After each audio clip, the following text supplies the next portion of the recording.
Hello সবাইকে, চলো তোমাদের সাথে শেয়ার করি আমাদের কেদারনাথ যাত্রার ফার্স্ট স্টেপটা। রাত্রেবেলায় কিন্তু আমরা সব লাগেজপত্র গুছিয়ে রাখছি, কারণ এতটা উপরে হেঁটে যাবো যেহেতু বেশি কাপড় চোপড় নেবো না, দুসেট দুসেট করেই গুছিয়ে রেখে এখন দেখো ভোর 3টে বাজে। তো আমরা চলে এসেছি গৌরীকুণ্ডে স্নান করতে। আর গৌরীকুণ্ডে এসে দেখছি গৌরীকুণ্ডের জল একদম ফুটন্ত গরম জল, যেটা ভাবতেই পারিনি যে এতটা ফুটন্ত গরম জল হবে, যে হাতই দিতে পারছিলাম না, প্রচণ্ড গরম ছিল। আর সবাই কিন্তু আসেনি গৌরীকুণ্ডে স্নান করতে, আমি বড়দি দাদাভাই মানে আমরা তিনজনই এসেছিলাম। ভোরবেলা সবারই ঘুম থেকে উঠতে একটু কষ্ট হয়, তো আর লেট হয়ে যাবে আমাদের বেরোতে, সে কারণে আমরা যারা তিনজন উঠেছিলাম ঘুম থেকে তাড়াতাড়ি করে চলে এসেছি। আর সবাই তো ঘর থেকে ভাবছিলাম যে জল তো প্রচণ্ড ঠান্ডা হবে, আর যেহেতু এখানে এতটাই ঠান্ডা, কিন্তু এসে দেখছি গৌরীকুণ্ডের জল একদম টকবক করে ফুটছে। আর আমি তো জলে নামতেই পারছিলাম না, জল এতটাই গরম ছিল, মানে হাতে দিতে পারছিলাম না। তারপর ওই হালকা করে একটু বোতলে জল নিয়ে বসে বসেই একটুখানি গায়ে দিয়েছি। স্নান দান শেষ করেই কিন্তু আমরা কেদারনাথের উদ্দেশ্যে পায়ে হেঁটে রওনা দেবো। উঠেছিলাম সেই ভোর 4টের সময়, বাচ্চা টাচ্চা আছে যেহেতু, সব বাচ্চাদের রেডি করে বেরোতে বেরোতে কিন্তু আমাদের সেই ওই 5:30টার মতো বেজেই গেছে। ওইদিকে আবার বৃষ্টিও চলে এসেছিলো। আর এখানে স্নান করার সিস্টেমটা খুব ভালো ছিল, মানে এক সাইডে পুরুষ ছিল, এক সাইডে মানে মহিলা ছিল। তো আর দেখো মানে দাদাভাই স্নান করেছে আমাদের দুজনের পরে, তো এখানে পুরুষে কীভাবে যে ওরা মানে এত ফুটন্ত গরম জলে দাঁড়িয়ে আছে সেটাই আমি আর দিদি দাঁড়িয়ে দাঁড়িয়ে বলছিলাম, কারণ আমরা তো দাঁড়াতেই পারিনি জলে, এতটা গরম ছিল জল। তারপর দেখো এই তো রেডি হয়ে বাচ্চা পার্টি সবাইকে রেডি করে কিন্তু এখন চলে এসেছি আমরা আস্তে আস্তে হেঁটে রওনা দেব। আর তারই মধ্যে বৃষ্টি চলে এসেছে, রেনকোট আগে কিনে রেনকোটটা পরে নিলাম সবাই মিলে। ভিডিওর মাঝে তোমাদের সাথে কিছু কথা বলি, পুরো ভিডিওটা কিন্তু তোমরা দেখবে স্কিপ না করে।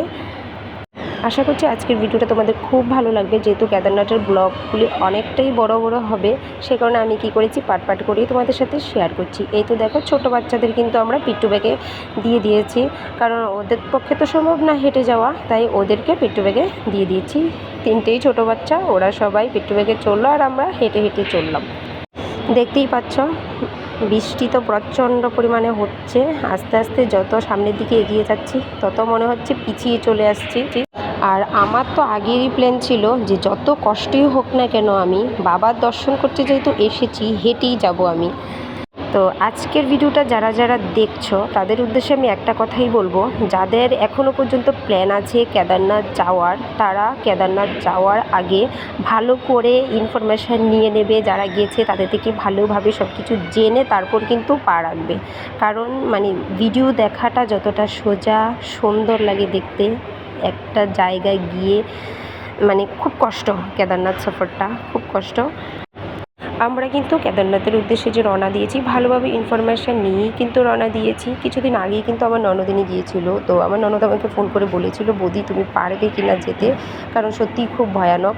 তো বলেছিল ঠিকই, আমিও বুঝতে পারিনি এতটা ভয়ঙ্কর পথ হবে, তারপরও আমি হাল ছাড়িনি। কিন্তু এই তো মাঝপথেই কিন্তু কিছুটা পথে হেঁটে আসার পরে কিন্তু আমাদের খিদে পেয়ে গেছিলো, কারণ আমরা যেহেতু ভোর রাত্রি উঠেছিলাম আর রেডি হতে হতে বেরোতে বেরোতে লেট হয়ে গেছে, আমাদের খাওয়াই হয়নি। তো সে কারণেই আমরা মানে একটু দাঁড়িয়ে খাওয়া দাওয়া করে নিয়েছি। কেদারনাথ জার্নিটা কিন্তু মানে আমার মতে জীবনের ভয়ঙ্কর একটা জার্নি, যাদের যাদের বেশিরভাগ মানুষের ইচ্ছে থাকে একবার কেদারনাথ যাওয়ার। আর এখন তো অনেক রকমের সুবিধা আছে, ঘোড়ায় চড়ে যাওয়া যায়, পিট্টু ব্যাগে চড়ে যাওয়া যায়, পালকিতে চড়ে যাওয়া যায়, সব কিছুতেই যাওয়া যায়। বুঝতে পারছি হয়তো বা তোমরা অনেকেই বলবে যে দিদি সব কিছুতে চড়ে যাওয়া যায় তাহলে তুমি হেঁটে কেন গেলে, এই যেমন হেলিকপ্টারেও যাওয়া যায়। তো যার যেমন ইচ্ছে থাকে, আমার ইচ্ছে ছিল যে যেহেতু ঠাকুর দর্শন করতে এসেছি কষ্ট না করলে কি হয়, চেষ্টা একবার করব, হার আমি মানব না। আর ঘোড়ার পিঠে কোনো কিছুতেই চড়ে যাব না, কারণ এখানে রাস্তা এতটাই খারাপ, মানে যা দেখেছি দুদিনে আমাদের চোখের সামনেই যে ঘোড়া থেকে পড়ে কত মানুষ হাত পা মানে পড়ে ভেঙেছে, ওদের কোমর ভেঙেছে, কত রকম মানে জিনিস যে দেখলাম আমি।